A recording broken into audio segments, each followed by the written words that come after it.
Friends ജോലി കഴിഞ്ഞ് വന്ന് നോക്കിയപ്പോഴേ ചോറിന് കറിയൊന്നും ഉണ്ടായിരുന്നില്ല. അപ്പോൾ ഞാൻ വേഗം പരിപ്പ് കുത്തിക്കാച്ചാൻ പിന്നെ സോയാബീൻ കാലത്ത് വറക്കാനായിട്ട് വെള്ളത്തിലിട്ട് വെച്ചിട്ട് കുറച്ചധികമായിരുന്നു. അപ്പോൾ ഞാനത് എടുത്തിട്ട് ഫ്രിഡ്ജിൽ വെച്ചിട്ടുണ്ടായിരുന്നു. അപ്പോൾ ഞാൻ വേഗം പരിപ്പൊക്കെ കഴുകി കുക്കറിൽ അടുപ്പത്ത് വെച്ചതിന് ശേഷം സോയാബീൻ എടുത്തിട്ട് പുറത്തേക്ക് വെച്ചു. എന്നിട്ട് ഞാൻ ആവശ്യത്തിന് മുളകും പൊടിയും പിന്നെ കുരുമുളക് പൊടിയും മഞ്ഞൾപ്പൊടിയും പിന്നെ ആവശ്യത്തിന് ഉപ്പ് പൊടിയൊക്കെ ഇട്ടിട്ട് പിന്നെ കുറച്ച് ചിക്കൻ മസാല ഇട്ട് കൊടുത്തു. എന്താണെന്ന് വെച്ചാൽ ഒരു മണം കിട്ടണ്ടേ.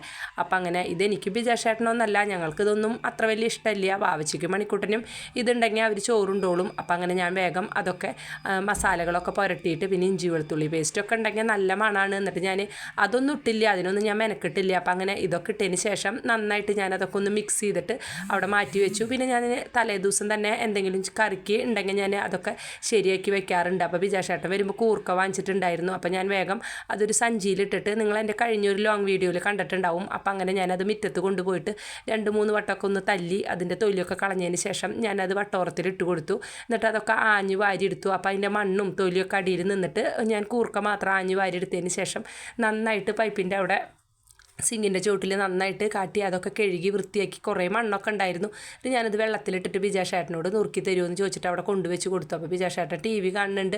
അപ്പോൾ അങ്ങനെ അതൊക്കെ നുറുക്കി തരാമെന്ന് പറഞ്ഞു. അതിന് ശേഷം ഞാൻ പരിപ്പൊക്കെ വെന്ത് വന്നപ്പോൾ വേഗം അത് മുളകിടാനായിട്ട് നോക്കുകയാണ്. അപ്പോൾ മഞ്ഞപ്പൊടിയല്ല മുളക് പൊടിയും ചുമന്നുള്ളിയും ഒക്കെ മൂത്ത് വന്ന് അതൊക്കെ ഞാൻ പരിപ്പൊക്കെ വെന്തത് അതിലൊഴിച്ച് കൊടുത്തു. എപ്പോഴും കാണിക്കണത് തന്നെയാണ്. അപ്പോൾ അതുപോലെ ചെയ്ത് കൊടുത്തു. എന്നിട്ട് ഞാൻ വേഗം സോയാബീൻ വറക്കാനാണ് നോക്കണത്. അപ്പോൾ അങ്ങനെ പരിപ്പ് കറിയൊക്കെ ഞാൻ വേഗം ഒരു പാത്രത്തിലേക്ക് പകർത്തിയതിന് ശേഷം പിന്നെ ഞാൻ വെളിച്ചെണ്ണ ആവശ്യത്തിന് ഒഴിച്ചിട്ട് സോയാബീനൊക്കെ അതിലിട്ട് നന്നായിട്ട് നിരത്തി കൊടുത്തു. അപ്പോൾ അങ്ങനെ ചെറിയ സോയാബീനായിരുന്നു, അപ്പോൾ പെട്ടെന്ന് ആയി കിട്ടും. എന്നിട്ട് ബാക്കിയുള്ള സോയാബീൻ ഞാൻ അത് ഫ്രിഡ്ജിൽ വെച്ചു, കാലത്ത് വറുത്ത് കൊടുക്കാമെന്ന് വിചാരിച്ചു. അപ്പോൾ ഞാൻ പറഞ്ഞില്ലേ എനിക്ക് ബിജാഷേട്ടന് വേണ്ട, വാവച്ചിക്ക് മണിക്കൂട്ടനെ വേണ്ടോ, അപ്പോൾ കുറച്ച് മതി. എന്നിട്ട് ഞാൻ വേഗം അയില ഫ്രിഡ്ജിൽ ഇരിക്കുന്നുണ്ടായിരുന്നു 2 എണ്ണം, അതെടുത്തിട്ട് പുറത്തേക്ക് വെച്ചു. അപ്പോൾ അങ്ങനെ അയിലയും വറക്കാമെന്ന് വിചാരിച്ചു. പിന്നെ പപ്പടം ഇരിക്കുന്നുണ്ടായിരുന്നു, പപ്പടവും വറക്കാം. അപ്പോൾ അതൊക്കെ മതി വൈകുന്നേരത്തേക്ക്. അല്ലെങ്കിൽ കാലത്തത്തെ എന്തെങ്കിലും കറിയൊക്കെ ഉണ്ടാവും, വൈകുന്നേരം അങ്ങനെ അഡ്ജസ്റ്റ് ചെയ്ത് പോവും.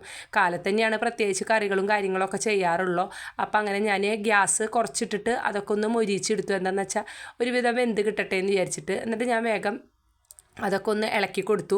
അപ്പോൾ അത് മൂത്ത് ഒരുവിധം ആയി വന്നിട്ടുണ്ട്. പക്ഷെ കാണുമ്പോഴേ കുറേ ഉണ്ടാവും, പക്ഷെ വറുത്ത് കഴിഞ്ഞാൽ കുറച്ചേ ഉണ്ടാവുള്ളൂ. അപ്പം അങ്ങനെ അതൊക്കെ ഞാൻ നന്നായിട്ട് മൂപ്പിച്ച് അത് ഒരുവിധം വേവണ വരെ ഒന്ന് ആക്കി കൊടുത്തതിന് ശേഷം ഞാൻ നന്നായിട്ട് ഞാൻ പറഞ്ഞല്ലോ ഗ്യാസൊക്കെ കുറച്ചിട്ടിട്ട് നന്നായിട്ട് അതൊക്കെ ഇളക്കി യോജിപ്പിച്ചു. പിന്നെ ഒരു തുള്ളി വെളിച്ചെണ്ണ പോലും അതിലുണ്ടായിരുന്നില്ല. എന്താണെന്ന് വെച്ചാൽ കുറച്ച് വെളിച്ചെണ്ണയെ ഞാൻ ഒഴിച്ചിട്ടുണ്ടായിരുന്നല്ലോ. പിന്നെ ഈ ഫ്രൈ പാൻ്റെ പാത്രമാകുമ്പോൾ കുഴപ്പമില്ലല്ലോ. എന്നിട്ട് ഞാൻ ആ പാത്രം കഴുകിയിട്ട് പിന്നെ ഞാൻ അയിലൊക്കെ വറുത്തു. എന്നിട്ട് ഞാൻ ഷെയ്ക്ക് പഴം ഉണ്ടായിരുന്നു കുറച്ചധികം, പിന്നെ കുറച്ച് പാലൊക്കെ എടുത്ത് ഷെയ്ക്കൊക്കെ ഉണ്ടാക്കി അതൊക്കെ കുടിച്ച് ഞങ്ങൾ ചോറുണ്ട്. നല്ല വീഡിയോ ആയിട്ട് വരാം കേട്ടോ.